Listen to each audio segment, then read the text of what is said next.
They told you to love with all your heart, to trust, to be kind, to forgive. But they never told you this.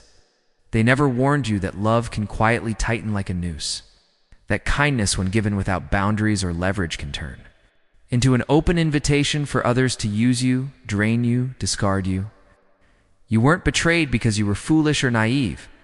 No, you were betrayed because you made it painfully clear that you cared, that you showed up, that you stayed. It happens in love. You text first. You wait longer. You stay awake, spiraling in thoughts they'll never even consider. You care too loudly, too obviously, and they vanish. Not because you weren't enough, because you were available. You made yourself reachable in a world that rewards the unreachable. It happens in business too. You pour yourself into a company. You take the risk, build the vision, bring on a co-founder you trust. You share your ideas, your code, your heart, your very soul. And when the funding finally arrives, when the dream begins to look real, you're quietly voted out. Discarded like an old blueprint after the architecture is done. Why? Because your presence was no longer necessary. Your usefulness expired. It happens in families. It happens in boardrooms. It happens in friendships that once swore forever but faded like breath on glass. The truth is, this world doesn't reward the most feeling. It rewards the most composed. The ones who survive aren't the ones who feel the deepest. They're the ones who can leave without hesitation, ones who stay quiet while the rest scream for attention. Still doubt it? Let me introduce you to Cesare Borgia. In 1503, he was Italy's most feared man, a duke, a military prodigy, a living empire. So formidable that even Machiavelli called him the ideal prince, an embodiment of power, control, and vision. And yet, just 4 years later, his lifeless body was found in a ditch, alone, unarmed, unmourned. No headlines, no redemption arc, just silence. Because betrayal doesn't knock, it smiles. It embraces you warmly and waits for the moment you blink. It always finds the sentimental, the hopeful. It's the ones who don't see the dagger behind the hug. This world doesn't run on kindness. It runs on perception. In perception, how you're seen, how you carry yourself is power. And here's the part that should truly disturb you. You're already in this game. You're not opting in. You're already being measured, watched, analyzed, played every move, every silence. They shame your quiet. They guilt your boundaries. They call you cold when you finally stop bleeding just to prove you're warm. But here's the truth. Listen closely now. The less you care, the more power you hold. Because emotion, when left unchecked, is a leash. And the one who masters his reactions, he controls the room, dictates the tone. He becomes the calm that unsettles storms. Today, you're not just listening to a story, you're hearing a blueprint. A map not for being liked, not for being loved, but for becoming untouchable. You will walk into a world filled with noise and become the silence they fear. You'll begin to see people not as friends or enemies, but as players on a board. And you will stop letting your emotions hand them the pen to write your story. From this moment forward, you are no longer the prey. You are the storm behind the silence. Let's begin. You've been told that emotion is power, that vulnerability is strength. That feeling deeply is what makes you human. But what if they were wrong? What if emotion, when placed in the wrong hands, becomes a weapon? Because it does. And if you don't learn to control it, someone else will. Let me show you. How? Michael was brilliant, Harvard-educated, a rising star in his firm. Respected, liked, admired. Everyone smiled at him in the hallway. Everyone praised him in meetings. Until one morning, during a routine team gathering, Michael uttered a simple, vulnerable sentence. I'm struggling with this project. I could really use some help. It seemed honest, human, real. But 2 months later, he was gone, dismissed, replaced without ceremony. What happened? Sareth, a colleague who once clapped at his presentations, nodded supportively, smiled warmly, had been whispering behind closed doors. Michael's cracking, she said. He can't handle pressure. Just like that, perception. shifted. And in a world where perception is reality, Michael didn't stand a chance. He's not leadership material. And the truth is, she didn't need to build a case, didn't need to prove a single fact. All she had to do was make him look weak, even for a moment. That was enough. He gave them permission to doubt him simply by being honest. He opened the door to suspicion with sincerity. That's the hidden cost no one warns you about. Honesty is not safe. Transparency doesn't earn trust. It attracts scrutiny. Emotion is not sacred in this world. It's currency for those who know how to spend it against you. Not in a world run by perception, by optics, by image. And it happens far beyond the boardroom, too. A young woman opens up in a relationship. She takes a leap. She shares her past, the chapters. She never speaks of her wounds, her fears, the quiet ache she carries. The man she trusted, the one she thought would understand, slowly begins to turn that vulnerability into ammunition. In every argument, her pain becomes a punchline. Why are you so emotional all the time? He mocks, eyes narrowed, voice sharp, aiming straight at the soul she dared to reveal. That is why the first law of power is brutally simple. Never bleed in front of wolves. You don't need to be broken for them to break you. You just need to look breakable. The illusion of fragility is enough to invite the strike. Machiavelli didn't survive because he was unshakable. He survived because he appeared unshakable. Even as chaos closed in, he wore calm like it was armor forged in silence. You might ask, isn't that just being fake? No, that's not deception. That's discipline. That's strategy. That's survival. In today's world, your tears are screenshots. Your doubts are quietly forwarded in group chats. Your vulnerability gets recycled as gossip and sharpened into a blade used without hesitation, without mercy. Every confession becomes a calculation in someone else's game. So here's your new rule of engagement. No public breakdowns, no crying for likes, explaining your private battles to people who haven't earned your silence. Every time you put your emotional state on display, someone, somewhere, is doing the math on how to use it. Because to most, you're not a soul to be understood. You're a system to be decoded, mapped, manipulated. Code, and the more predictable your feelings, the easier you are to steer.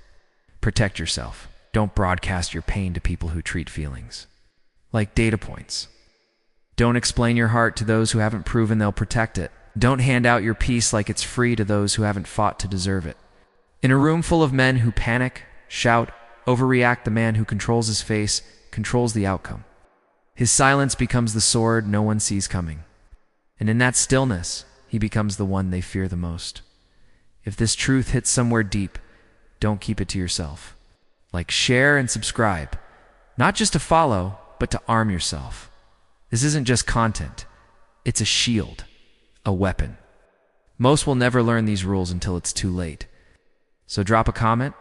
Which line reflected your story? Which sentence reminded you of a time you bled in front of wolves? And if you believe this message deserves a wider echo, tap the super thanks. Your support helps us speak the truths others won't dare to whisper. Who holds the power in a room? It's not the loudest voice, not the one who tells the best stories, not the one who dominates the conversation or demands attention. It's the one who doesn't speak until everyone else has revealed themselves. That's power. That's control. Silence is strategy. In 1945, while the world tried to rebuild from the ruins of war, Churchill inspired with thunderous speeches. Roosevelt charmed everyone with warmth and wit. But Stalin, he sat still, unblinking, unsmiling, watching, measuring. And when he finally chose to speak, the room fell silent. Not because of volume, but because of presence. Because silence makes people listen when you choose to break it. That's the psychology of power. Speak less, mean more. But you don't need to look to dusty history books to see it. Just look around. In corporate boardrooms today, there's always that one man leaning back, eyes calm, saying nothing. He doesn't argue, doesn't interrupt. He watches. Lets them speak, clash, contradict, expose their fears and flaws. And when the noise dies down and the chaos burns itself out, He leans forward, says just one sentence, and the entire room shifts, and everyone nods. Not because he's right, not because his idea is revolutionary, but simply because he waited. Because he spoke after everyone else exhausted themselves. Most people rush to talk, desperate to be heard, terrified of being misunderstood. But the powerful man, he's not afraid of misunderstanding. He lets people guess, lets them wonder. And in their guessing, in their endless speculation, they reveal far more about themselves than he ever reveals about himself. Because silence creates mystery, and mystery is terrifying. You don't fear what stands in front of you, clearly labeled and explained. You fear what you can't name, what you can't predict, what you can't control. The undefined becomes an obsession. So, you chase it, you fixate on it, you try to decode the man who refuses to be read. And in that very pursuit, control begins. The more you explain yourself, the more others assume they understand you. And the moment they think they understand you, the illusion of power fades. They believe they've figured out your walls, charted your depth, and that false clarity breeds quiet disrespect. So here's the rule you were never taught. Never speak just to fill the silence. Never answer just to ease discomfort. Never explain in hopes of earning trust. Let the silence hang. Let it stretch. Let it unsettle them. Because discomfort used correctly is a tool. The one who talks first, they lose positioning. They reveal need. They surrender control. And the next time you feel the need to prove your worth, don't lower your voice. Narrow your words. Hold their gaze. Say less. Because the less you offer, the more they lean in. And the more they lean in, the more off balance they become. Stillness is not absence, it's pressure. A quiet force. Heavy, deliberate, unapologetic. It's the kind of presence that dominates the room without needing to announce itself. In a room full of voices, it is the man who speaks least who defines the terms. Ask yourself, what do they really want from you? A reaction? Because once you react, you're not leading anymore. You're following. They insult you, you defend. They spread lies, you explain. They ignore you, you chase. And with every motion, every emotional flicker, you hand them control. Reaction isn't power. Reaction is permission. It's saying, here, take the reins to my emotions. Push the buttons. Pull the strings. Power looks like silence in the moment you were expected to explode. It looks like stillness when chaos is screaming in your face. It looks like the man who hears every insult, every whisper, and responds with nothing. Why? Because he knows what they don't. Stillness is control. Stillness is calculation. Stillness forces them to show their hands. Think of a chessboard. The beginner scrambles, reacts, moves impulsively to defend every perceived threat. But the master, he waits, watches, studies the board while the other side overplays, overreaches, overexposes. And when the moment arrives, he doesn't make noise, he strikes with precision, and the game is his. It happens every day. A young startup founder sits in a high-stakes investor meeting. They try to corner her. They say she's too young, too green, too idealistic to lead. But she doesn't react. She doesn't argue. She smiles. Slides the revenue report forward, twice the projected growth. Numbers so sharp they silence the room. No defense, just results. She didn't react. She responded, or a man receives that dreaded text, "We need to talk." That simple phrase is a trigger, but he doesn't flinch. He knows the playbook. She pulls back to provoke him, to spark the chase, to regain control through absence. Doesn't bite. He doesn't rush to respond. He doesn't chase validation. Hours pass. Then days, no reply. And suddenly, it's she who begins to unravel, not because of what he said, but because of what he didn't. He left her to face the silence she created. That's the power of stillness, subtle, quiet, unnerving. This is the art of restraint, of maintaining internal command even when every part of you wants to react. Here's your new protocol for power: when provoked, pause. When insulted, smile. When challenged, respond not with answers, but with sharper questions. And when they demand a reaction, gift them your calm, because nothing destabilizes a manipulator more than a man who won't play the part, a man who won't flinch. When you deny them their expected reaction, you turn the mirror on them. That's what they fear most, confronting their own irrelevance. When their tactics fail to shake they panic, they escalate, they raise their voices, sharpen their words, bait you with emotion. But you stay unmoved, you stay unreadable, you remain the calm in their storm. Because here's the critical truth: the one who reacts submits to the game. It's the one who waits, rewrites the rules. Stillness is not passive. It is calculated resistance. It is psychological warfare without theatrics. It is serenity as strategy. So next time the chaos builds, don't mirror the noise. Don't rise to match the fury. Be the eye of the storm, centered, grounded, untouchable. The one presence in the room they can't shake, can't provoke, can't read. Because in the war for dominance, it is not the first move that wins. It's the last one. We're taught that loyalty is sacred, that it's love in its purest form. But that right there is the first lie you're sold. Loyalty sounds noble. It feels honorable. But strip it down, and it's it's nothing at all. Consider Caesarist, protected, revered, a legend in his own time, feared by nations, worshipped by the masses. But on the Senate floor, he was stabbed not by enemies, not by strangers, but by those closest to him, his inner circle, his allies, his Protus Brutus, the one he trusted most. And in that moment of betrayal, Caesar didn't scream. He didn't plead. He simply whispered, "You too, my child?" It wasn't the blades that ended him. It was the shock of truth that loyalty is a myth, a fairy tale told to the useful. Because people aren't loyal to you. They're loyal to what you offer, your influence, your power, your status. When that disappears, so do they. Machiavelli understood this long before psychology had a name for it. He wrote, "Men are ungrateful, fickle, false, cowardly, and greedy.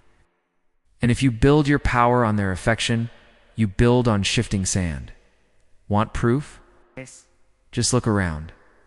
A young entrepreneur gives everything burned savings, sleeps 3 hours a night, fights for an idea that no one else believed in. When it begins to succeed, he brings in his best friend to scale it. Together, they pitch, they raise, they land the deal. And then he's cut out. The board votes him out as CEO, and his friend, silent, compliant.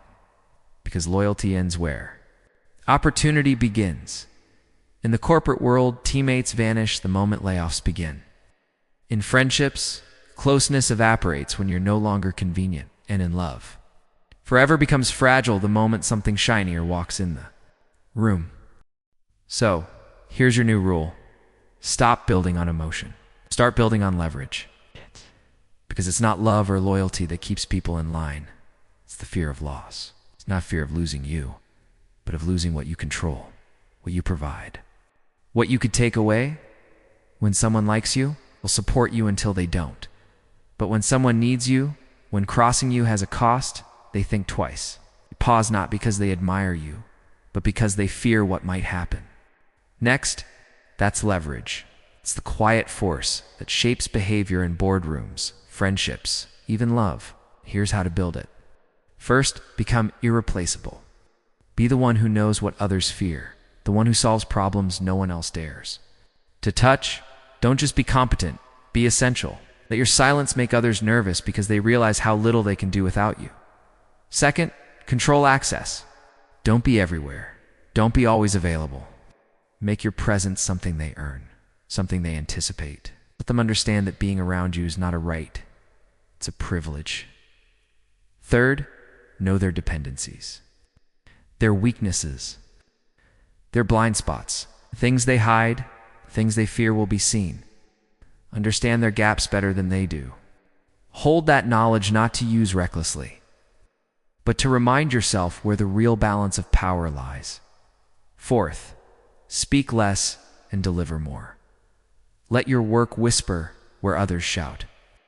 Your value shouldn't be written on your sleeve. It should be sensed, suspected, quietly proven. And above all, never reveal how much you need anyone. The moment they sense you can't walk away is the moment you lose your footing. You become theirs. But if you hold the leash not through love, not through charm, but through consequence, they stay. Even if they resent you, even if they curse your name in secret, they won't walk. That's real power, not in the applause, not in their compliments, but in their caution. Because deep down, they know, if they lose you, they lose control. And when betrayal hits because it will, your instincts scream, retaliate, make them regret it, prove they underestimated you. Don't. That's exactly what they're counting on. They want you angry. They want you exposed. They want your reaction. Because if you lash out, they've won. If your emotions are no longer yours, they belong to them. If you've lost control, and they've set the pace. If you show pain, they've already broken something far more valuable than your pride. Understand this. Power doesn't flinch. Power disappears. It recedes like a tide calm, unreadably, to return when it chooses, with precision and force. You don't believe me? Let me tell you about Al Capone. In 1929, 7 men from Bugs Moran's crew were lined up in a garage and executed, clean, quiet, and calculated. No shouts, no grand spectacle. Just bodies on cold concrete, and Capone wasn't even in the city. He was photographed in Florida, smiling on a beach, building his alibi while his rivals bled out. He didn't react, responded. Silently, strategically, with finality. That's what real power looks like, quiet as death. And it still happens today. A startup founder is betrayed. His partner leaks confidential plans to a competitor. Everyone expects a legal battle or a public blow-up, but he says nothing, no statements. Instead, he builds version 2.0 behind closed doors. Then, silently, he recruits the competitor's lead developer. 3 months later, his product launches first. The traitor's funding collapses. No threats, no noise. Just silent sand results. Or, a woman gets ghosted after 6 months of connection deep. Emotional, vulnerable. He thought she'd chase, beg, unravel. But she doesn't text, doesn't post, doesn't even flinch. And then, 6 weeks later, she appears on a campaign shoot. Arm in arm with someone 10 leagues above him, smiling like he never existed. He was waiting for chaos. Instead, he got replaced. That's what makes it art. Here's your new code of retaliation. 1. Act unfazed. Let them think they won. Let them laugh. Let them feel untouchable. 2. Gather intelligence. While they celebrate, you observe. While they talk, you record. Let their arrogance reveal the map. 3. Find their dependencies. Everyone needs something. Everyone hides something. Fear, flaw, a secret. Learn it, watch how they move when certain names are mentioned. Notice what makes them stutter, what questions they avoid. That's your leverage. That's your map. Step 4. Wait, not hours, not days. Wait until time dulls their memory, until they laugh again, till they feel untouchable, till they think you've moved on, forgotten, forgiven. Let their confidence rise, because only when they're certain they're safe will their guard drop. Step 5. Then act. Act. But not with noise, not with fury. Act with results. Measured, inevitable. You won't need to raise your voice. They'll feel it in the silence, the cold, deliberate absence of support, in the doors that no longer open, in the glances that avoid them at meetings, in the opportunities that slip away quietly, in how people shift allegiance without saying a word. They won't see the blow coming, and they won't see who delivered it. And that's the whole point. Because when revenge is visible, they regroup. They recover, they blame. But when the wound is invisible, when your hands appear clean, and their fall feels like coincidence, you haunt them. It's not just retaliation, it's psychological residue. It lingers. It echoes. That's the art of Machiavellian retaliation. Strategic, delayed, denied, and most importantly, invisible. Your enemy should never be sure they even had one. Let them believe they got away with it while you erase them slowly, efficiently, with precision, and perhaps most painfully with a smile. Because loud revenge is dramatic, but it's easily forgotten. Silent revenge becomes legend. True power doesn't chase recognition. It doesn't need to be on stage. Builds the stage, selects the actors, directs the scene, controls. The script then fades into the shadows before the curtain rises. The strongest man in the room is rarely the one speaking. It's the one who gave the speaker his lines, handed him the mic, and chose who applauds. Visibility is tempting, but it's dangerous. Because once they see you, they start analyzing. Once they analyze, they compare. And once they compare, envy follows, and envy breeds sabotage. But when they can't see your shape, can't define your role, can't predict your moves, they don't know where to strike. It's how control is maintained, not through presence, but through unpredictability. J. Edgar Hoover ran the FBI for nearly 50 years. He never stood for election, never ran a campaign, never smiled on a debate stage, but presidents feared him. Senators respected him, and every man in Washington whispered his name like a ghost story. Why? Because Hoover had what no title could: grant, secrets, files, leverage. He didn't have to shout. He only had to suggest. That's what power sounds like, quiet. It still happens today. Just dressed in new clothing, a tech company is booming. The CEO's face is everywhere: magazines, conferences, headlines. But in every major decision, in every shift of strategy, there's an advisor. You won't find his name in interviews. He's not on the website, but no deal moves without his silent approval. He doesn't need the credit. He has the control. Or in politics, a young leader rises. Charismatic, telegenic, rallying crowds, sparking headlines. But behind him, unseen, stands an old friend. He's never photographed, never named. But every bill passed, every policy rolled out bears his touch. Not the face, but the force. Because real power doesn't seek attention, it seeks access. So how do you lead from the shadows?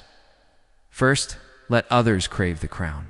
Let them chase fame, applause, and headlines. Validation makes men vulnerable. You don't need the spotlight. You control who gets on stage. Second, be the architect, not the ornament. They build the image. You build the outcome. 3, control access. Be the gate. Make sure that nothing significant moves forward unless it passes through your awareness. Even if your name never appears in credits, make your influence unavoidable. Every key decision, every strategic move, they should all pass through the space you've silently claimed. Quietly, consistently, you. Shape outcomes without taking center stage, for feed egos to build loyalty. Let others believe they're steering the ship while you guide the current beneath them. Use silence as a tool. Use timing as a weapon. Suggest, don't command. Let them believe their victories are self-made, even when you've orchestrated every piece behind the scenes. That illusion is what keeps them loyal. 5, never make your presence loud. Make your absence felt. This is the paradox of dominance. Those who are most powerful often remain unseen. Let them wear the crown. Let them stand in the spotlight. Let them collect applause. You control the game board. The real player isn't the one making noise, the one no one suspects. Because when you're invisible, you're unreadable. And when you're unreadable, you're unbeatable in a world obsessed with exposure. While the world fights to be noticed, you'll master the art of strategic invisibility. You'll hide in plain sight, making critical moves without ever announcing you're in play. Let them obsess over optics and applause. You instead script the entire production from behind the curtain. And one day, when the story is told and outcomes are analyzed, they'll wonder how were you always 2 steps ahead. They told you love is pure, that the more you give, the more it grows. That vulnerability is courageous, that needing someone makes you human. They lied in love. Just like in war, need is a weakness. And in any contest of hearts, the one who needs less holds the power. It's not about who loves louder. It's about who can walk away calmer. You think love is sacred? Machiavelli would say otherwise. The battlefield doesn't reward purity, it rewards strategy. Love, beneath its fragrance and poetry, is a contest of advantage. The person who controls their emotions better, who doesn't flinch when connection frays, who doesn't chase win. The other retreats, they win. Always, because power in love doesn't lie in grand gestures. It lies in restraint, in not texting first, in not begging for clarity, in not folding under silence. When silence stretches into discomfort, into uncertainty, into assumed rejection, most people unravel. But the one who stays composed holds. The reins, they don't panic, they don't plead, they wait. Most people aren't truly searching for love. They're searching for control, disguised as intimacy. And the moment you show that you need someone more than they need you, the balance tilts and you're already losing. This dynamic plays out every day. He gives her everything. Compliments, gifts, consistent messages, warmth. Then suddenly silence. No warning, no explanation. She doesn't reply, doesn't clarify. She waits. It's not for reconciliation, but for the chase. And when he does chase, flooded with confusion and desperation, the game is over. He's no longer a partner. It's a captive. Or perhaps it's the reverse. She opens up to him. Shares old wounds, raw memories, things no one else has seen. He listens, gently, then slowly begins to pull away. Not because he's overwhelmed, not because of life's demands, but because he now holds the upper hand. Her vulnerability became his advantage. This isn't an exception. It's a blueprint. It's a pattern written into modern relationships. They will test you. They will disappear to see if you chase. They will provoke to see if you explode. They will withdraw affection to see if you shatter. And if you do, if you react emotionally, impulsively, desperately, you've handed them the playbook. Out of love, out of leverage. So here's the new law. Never give unrestricted access to your soul. Let your warmth be genuine, but your depth be guarded. Be kind, but never exposed. Be present, but never dependent. Because once they sense you, can't walk away, they stop fearing the cost of leaving. Love, but from a position of power, not desperation. Because once someone senses you're afraid to lose them, everything shifts. They stop fearing your absence. They stop trying. And the fear of losing you, that silent, invisible tension, is often the only thing that keeps the balance in place. It's not manipulation. It's gravity. Let them feel your distance. Let them work to earn your consistency. Let them wonder if your presence is permanent or conditional. Let them feel uncertain. Let them ask themselves, would you really walk away? Because once they know that you can leavened, mean it, they hold on tighter. Not because you begged, not because you gave ultimatums, but because they can't afford to lose something they never fully owned, something they never fully understood. This is not cruelty. This is clarity. It's the awareness that real love doesn't ask for surrender. It doesn't require you to kneel in devotion while someone else holds the crown. No, real love asks you to stand calm, unmoved while they circle you in uncertainty, questioning their place in your world, and when they call you cold, distant, unromantic, smile. Not because you enjoy it, but because you've outgrown the role of the one who bleeds first. You've become the one they chase. It's the one they fear losing, even though you've never once asked them to stay. That's not arrogance. That's freedom. They'll say you're unreachable, that your heart is locked behind iron walls, that you're afraid of love, that you've been hurt too many times and haven't recovered. But they're wrong. This is not fear. This is not bitterness. This is not a scar. This is freedom, the kind earned in silence after surviving too many storms. Emotional detachment doesn't mean you feel nothing. It means you've stopped being controlled by everything. It means a text left unread no longer ruins your day. It means a sideways glance no longer defines your worth. It It means your peace is no longer public property, handed out to anyone who offers a smile or a compliment. Most people are emotional puppets. Their joy is outsourced. Their sadness is secondhand. They smile when they're liked. They collapse when they're ignored. Their inner world spins with every shift in someone else's behavior, but not you. Not anymore.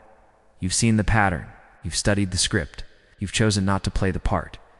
Because to master your emotions is to master your destiny. More predictable your reactions, the easier you are to control. Praise softens you. Silence unravels you. Rejection breaks you. And every time you react impulsively, emotionally, desperately, you surrender the steering wheel of your own life. But detachment? Detachment changes everything. When you detach, when you observe without absorbing, you become something else entirely, untouchable. You can still love. You can still care deeply. But now it's a choice, not a reflex. Your heart no longer opens on command. It no longer spills out just because someone knocks. It pauses. It evaluates. It waits. If the door opens, it's because someone proved they're worth letting in. This is not cruelty. It's discipline. This is power. Because freedom isn't doing whatever you feel. Real freedom is not needing to act on every feeling that arises. It's self-command. It's the pause between impulse and action. Think of two warriors. One fights for validation, for applause, for praise, to be seen and adored. The other fights for purpose quietly, deliberately, grounded in something deeper than approval. Which one survives when the world turns on them? The quiet one, the steady one, the detached one. And this isn't theory. This isn't just war or ancient philosophy. It plays out every day in relationships and friendships and boardrooms and breakups. In texts that go unanswered, in moments that test your resolve. You don't reply instantly. They panic. They send follow-up texts. Are you okay? Did I say something wrong? Why? Because they're used to emotional open doors, to instant validation, to soft hearts that answer immediately.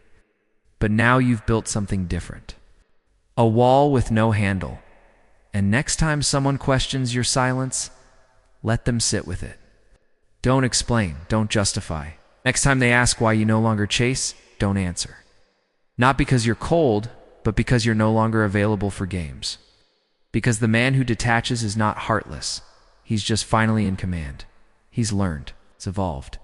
He knows exactly what overgiving does. He's buried older versions of himself, versions that bled for the ungrateful, that begged for connection, that mistook being needed for being loved. Well, he still feels everything, but he shows nothing. No chaos, no outburst, just silence. And in that silence, he is free. He's in control now. He's found what most men never do: self-respect in solitude. Because most men spend their lives in quiet desperation, begging to be liked, to be heard, to be understood, begging for closure, for second chances, for one more "I'm sorry." But begging is not hope. Begging is surrender dressed as sincerity. And you were never meant to kneel. Because the man who cares less does not beg, does not chase validation. He does not plead for space in anyone's heart, simply walks. And in walking away, he doesn't end the story, he rewrites it. He becomes the plot twist no one expected. They say he's cold, but cold is merely the absence of desperation. They say he's distant, but distance is where power sharpens. They say he's dangerous, and they're right. Because he cannot be baited. He cannot be guilted. He cannot be broken. The man who cares less is not a man without emotion. He's a man who's mastered it. He doesn't put his heart on the table like a gamble. He doesn't wear it on his sleeve like a badge. He guards it like a throne. And only the worthy, only the rare, are ever invited to approach. And yes, it happens in real life. A man gives everything: loyalty, forgiveness, openness. He stays up late just to make her feel seen. He forgives things he should have walked away from, and in return, he's breadcrumbed, ignored, mocked for being too emotional. Until one day he doesn't yell, he doesn't beg, just goes silent, not in anger, not for revenge, but because he's finished explaining. He stops chasing. He denies further access. No more proving, no more performing. And in that stillness, in that final, quiet exit, she realizes the game is over. Not because he hated her, not because he stopped caring, but because he finally woke up. In a world addicted to reaction, he chooses restraint. While others chase noise, he stands in silence. While others auction off their feelings, he holds his riblat, his internal code. And in that stillness, he becomes untouchable. Because power isn't loud. It's not bravado. It's not clapping back. Power is stillness. It's mystery. It's being the one who can walk away from money, from approval, even from love, not flinch, calls nothing. Owns him, not fear, not desire, not even hope. He is his own master. They'll say caring less is cruel. They'll call it heartless. But what they don't understand is this. Caring too much is a cage that pleads, that waits, that suffers. A cage built for the wrong people who never deserved the key. And when you stop caring not from bitterness, but from clarity, you burn the cage. You walk out. You stop following. You lead. That's why the one who cares less always wins. Because while others drown in their own emotions, he builds empires from silence. While others seek approval, he seeks peace. While others chase, he creates. You were never weak for caring. You were simply untrained. No one ever taught you that. Emotion, ... When unguarded becomes currency. When softness is mistaken for submission. Remember, silence is not absence. It is dominance in its most elegant form. Stillness that speaks louder than any plea. Because love, when offered without power, becomes a stage for exploitation. An open heart without boundaries becomes an invitation to be broken. But no one warned you, did they? That the ones who survive aren't always the loudest in the room, or the kindest, or even the strongest, are the ones who master the art of when not to speak, when not to chase, when not to bleed. They know that this world doesn't reward sincerity, rewards strategic restraint. You've seen it play out. You've lived it. You've watched how explaining your pain only made them listen less. You've felt the sting of reacting too quickly, of handing over the keys to your inner world just because someone knocked. But that version of you, that chapter is closed, because now you move differently. Now you calculate, not confess. Now you study, not seek. You understand something powerful. Detachment is not the death of love, it is the rebirth of control. A quiet, precise shift from chaos to clarity, from reaction to intention in that stillness you've chosen. It's not avoidance. It's not a mask. It's not you hiding. It's a weapon. Sharpened by every betrayal you forgave, every apology you never received, every time you had to pull yourself back together without a witness. It's powered by wisdom, guided by the silent knowledge that not everyone deserves access and not everything warrants a response. You don't need to shout to be heard. You don't need to beg to be seen. You don't even need to be understood, because now you are the storm. It's the most dangerous storms. They never announce themselves. They simply arrive and leave everything changed. So let them wonder where you went. Let them feel your absence like a slow, invisible blade beneath their skin.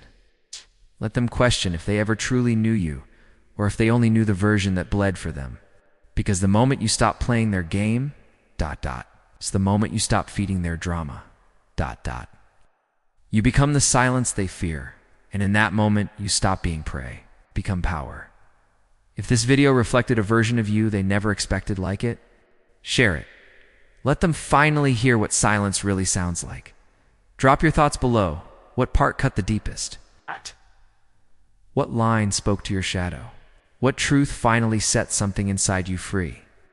And if this message helped you reclaim even a fraction of your power, consider sending a super thanks.